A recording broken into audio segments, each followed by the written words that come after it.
quarterback is the most important position in football. I got to be real. You got a hell of a matchup with the quarterbacks in the AFC between Lamar Jackson, who's about to win his second MVP, and the best quarterback in the NFL in Patrick Mahomes. And then you got Goff and Purdy. And it's not as much of a big matchup as the one over there. It's not going to get as much love, but it is very important. I mean, these two guys have a chance to go to a Super Bowl. Goff's been there once. He gets a chance to right his wrong. And Purdy, in his second year, has a chance to take the team to the Super Bowl and then do what Jimmy could never do, which is win a Super Bowl. So let's talk about these two quarterbacks for a second. I'm going to ask you in a different way, not who's better, because I think it's disrespectful to talk about Jared Goff as if he hasn't been in this league for a while and done some things. But who do you trust more in this moment? This is a big one, man. This is to go to the Super Bowl. Do you trust Brock Purdy more, or do you trust Jared Goff more, and why? I'm going to go with Jared Goff, because he is the veteran. I mean, you just hit on it. He's been to a Super Bowl, so I don't think this moment's too big for him. Obviously, you've been in the big game, even though you didn't win it. I'm going to trust Jared Goff more. I mean, he's a veteran. He's played some consistent football. I personally do think he is the better quarterback. I would say Purdy's a little bit more athletic. He's more athletic than Jared Goff. But I think Jared Goff is the better quarterback. I trust him more. And I don't think this moment's too big for him. I think he feels like we're right where we belong. And he's playing with a chip on his shoulder. Like, he started off high out there in the Rams, took him to a Super Bowl, but everything ended bad. He got traded to Detroit. His career's over. You come to Detroit, this is where you're sending people when you're ready to retire.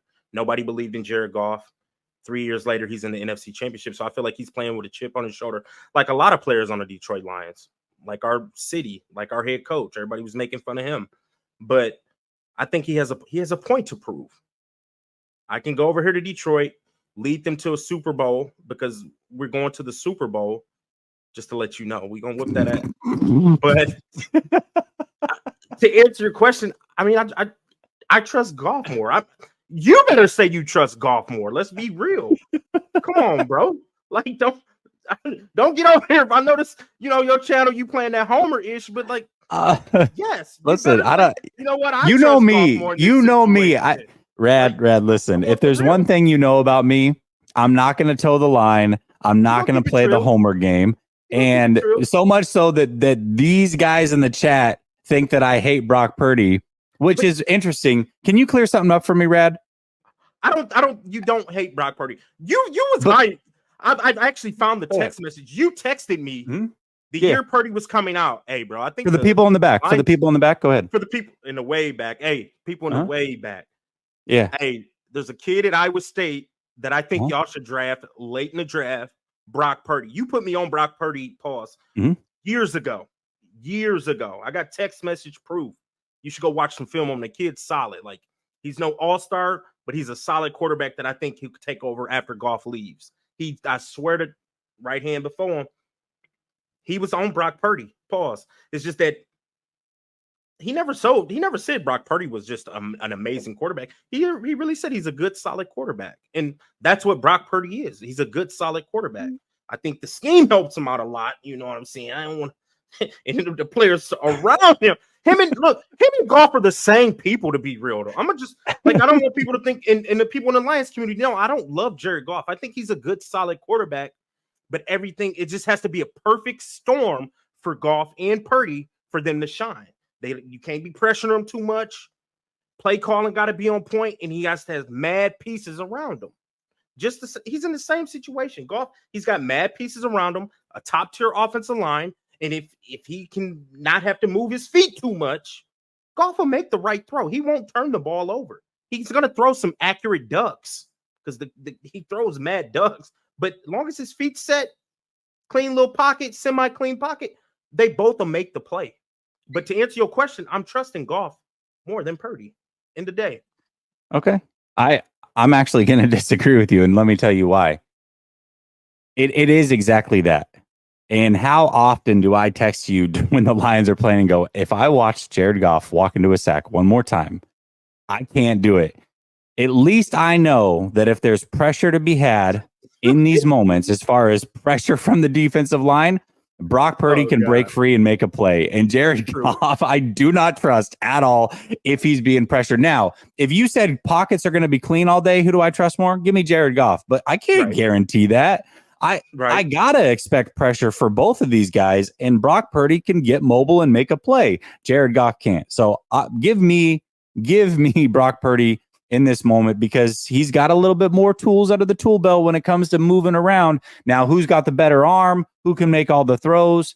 Jared Goff. Who's the better processor? I actually think they're both very good processors. I think that's what makes them both where they're at in the league, but one can move and one cannot. And it's that simple for me. It really is that simple. I would agree. He is a little bit more athletic and he can get about that pocket. That's one of the things that's going to scare me this week, to be honest, is his legs. Because we get pressures. We get the Lions are known for getting pressures, but when it comes to sacks, we're in the bottom of the league.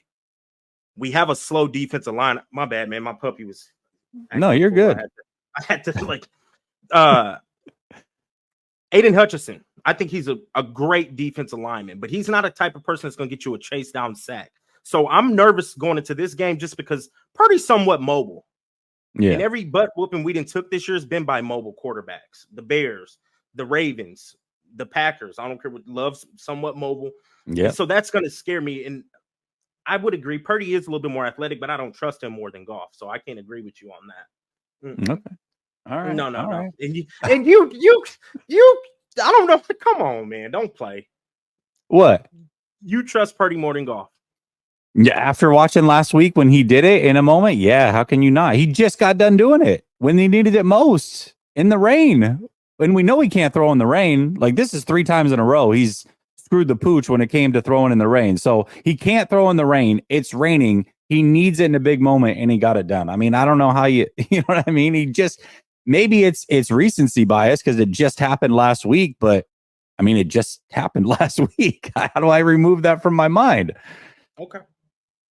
Because when it was happening or before it happened, I was like, oh, God, dude, if this dude chokes this game away. It was looking spooky for y'all. Oh, my God, it's not going to be good. Yeah. It was very, I agree.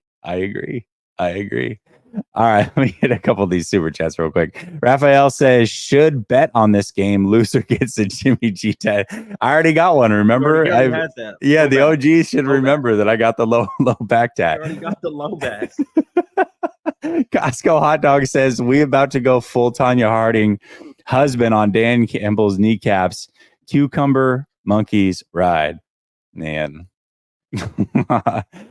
Dazza says, I feel better about this game than against the Packers, but they need to stop Gibbs. Also, Ambry is a concern. Hey, if you allow Amon-Ra St. Brown to get with Ambry Thomas, it is going to be a long night.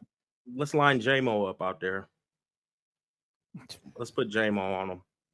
That's what that actually might be worse. And the reason I say that is I think Ward's a really good corner. I don't know that Amon-Ra St. Brown is a matchup that I like him in. I like Ward when he's covering bigger receivers that he can get physical with.